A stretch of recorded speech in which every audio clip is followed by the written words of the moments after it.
का एक बहुत ही सुंदर गांव था। उस गांव में राम और हरि नाम के दो भाई रहते थे जो आमों की खेती करते थे। रामू बहुत ईमानदार है और अपने आम के बगीचे की दिन रात देखभाल करता है और दवा पानी समय पर देता है। वहीं उसका भाई हरि एक नंबर का आलसी और बेईमान था। कभी कोई काम ढंग से नहीं करता और दिन भर आम के बगीचे में सोता रहता था।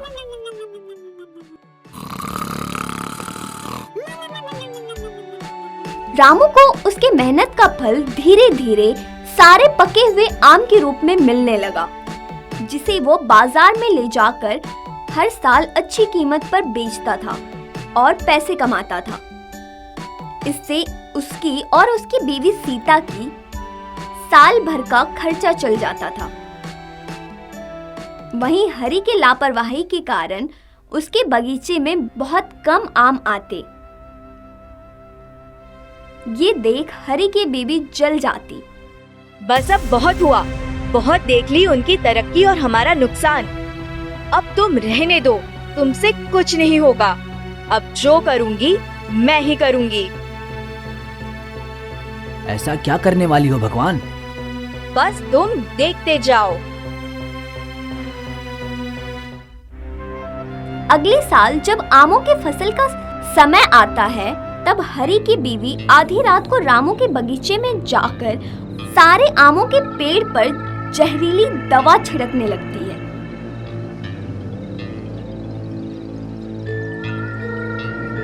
अब देखती हूँ कैसे उस रामू के बच्चे के आम फलते हैं। इस दवा से उसके सारे पीड़ मर जाएंगे। कुछ समय बाद रामू के सारे पेड़ एक एक करके मरने लगते हैं। रामू ये देखकर हैरान हो जाता है। हे भगवान, ये क्या हो रहा है? मेरे सारे आम के पेड़ एक एक करके क्यों मर रहे हैं? अगर ऐसा ही होता रहा तो मैं और मेरी बीवी भूखे मर जाएंगे। क्या हुआ? आप ऐसे उदास सा चेहरा लेके क्यों बैठे हो? आप तो आमों के बगीचे नहीं गए थे? क्या हुआ? क्या हुआ वहाँ जो ऐसा उदास होकर चले आए आप वापस? क्या बताऊं तुम्हें, हमारे सारे आमों के पेड़ एक एक करके सूख रहे हैं। अगर ऐसे ही चलता रहा तो हम कैसे अपना गुजारा करेंगे? आप ज्यादा सोचिए मत, ऊपर वाला सब ठीक कर देगा और हमारी मदद जरूर करेगा। देखना, हमारे आमों के बगीचे में बहुत जल्दी दोबारा से पेड़ आएंगे।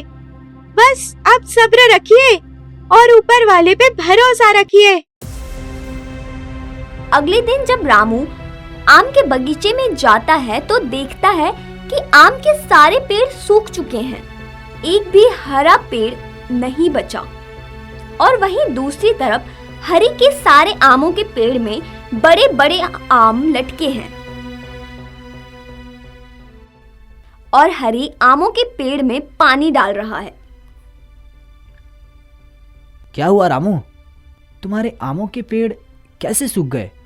इस बार दवा पानी नहीं डाला क्या तुमने? रामू बेचारा सदमे के कारण कुछ नहीं बोल पाता, बस सुनता रहता है। सीता बहुत हिम्मत वाली है।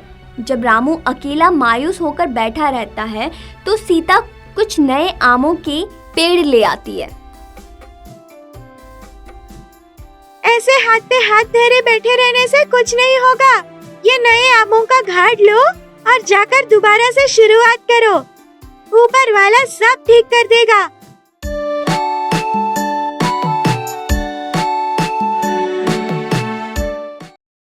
ये रामू का बच्चा बाज नहीं आएगा। दोबारा आमों के पेड़ लगाने लगा। लगाने दो भगवान। बेचारा रामू। कुछ समय बाद जैसे ही रामू के आमों के पेड़ थोड़े बड़े होते हैं, सीता एक रात कुछ गायों को ले जाकर रामू के आम के बगीचे में चराने के लिए छोड़ देती है। अब ये सारे एक एक करके तुम्हारे सारे पेड़ को ऐसा चीर जाएंगे जैसे कभी यहाँ कुछ था ही नहीं। अगले दिन जब रामू आम के बगीचे में जाता है तो देखता है तो देखता है गायों ने उसके सारे आम के पेड़ चर चुकी हैं। सर सूखी डाल के कुछ नहीं बचा। हे भगवान, ये क्या हो रहा है? मुझ बेचारे की मदद करो। हरी और हरी की बीवी रामू के इस हाल में देखकर अंदर ही अंदर बहुत खुश होते हैं। बेचारा रामू अब क्या करेगा, आम तो रहे नहीं। एक काम करो, ये एक आम लो और इसको बेच लेना और इसी पैसों से साल भर गुजारा कर लेना। रामू उस एक आम को लेकर बाहर जाने लगता है और बाहर जाकर उस आम को बेचने लगता है। तभी एक बीमार सा आदमी आता है और बोलता है, बेटा मैंने कुछ दिनों से कुछ खाया नहीं, ऊपर वाले के नाम पर मुझे ये आम दे दो, तुम्हारा बहुत भला होगा। तुम बहुत अच्छे इंसान हो बेटा, तुमने इस बुढ़े की मदद की। मेरे पास तुम्हारे लिए कुछ रखा हुआ है। रुको, ये लो बेटा, तुम इस बीज को कहीं ले जाकर बो देना, बाकी ऊपर वाला तुम्हारा भला करे। रामू उस बीज को अपने आम के बगीचे में बो देता है। अरे रामू, तुम तो बाजार गए थे ना आम बेचने, फिर यहाँ कैसे, किस चीज की बीज बो रहे हो? जरूर रामू भैया सोने के आमों के बीज बो रहे होंगे। ये बोलकर हरी और उसकी बीवी हंसने लगती है। रामू सारे बीज बोकर अपने घर वापस चला जाता है। अगले दिन जब रामू और उसकी बीवी आकर देखती है तो उसके सारे बगीचे बड़े बड़े आमों के पेड़ से भरे हुए होते हैं और उन सारे आम के पेड़ पर सोने के आम फले हुए होते हैं। हे भगवान, ये क्या देख रहा हूँ? हमारे बगीचे सोने के आमों से भरा पड़ा है।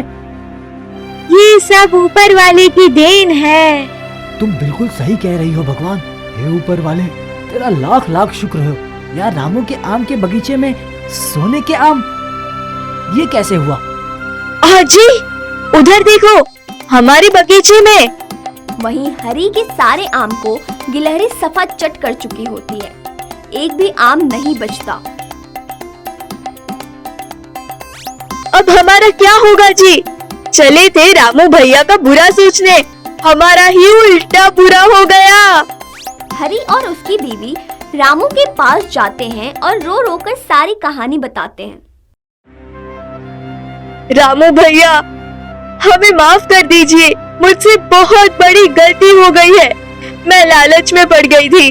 ऊपर वाले के लिए हमें माफ कर दीजिए रामू भैया, हमें माफ कर दीजिए। हाँ रामू, हमें माफ कर दो, हम तुम्हारे पैर पड़ते हैं। रामू और उसकी बीवी बहुत ही नेक दिल होते हैं। वो उन्हें माफ कर देते हैं और उन्हें अपने आधे सोने के आम दे देते हैं। उसके बाद वे लोग मिलकर खुशी खुशी रहने लगते हैं।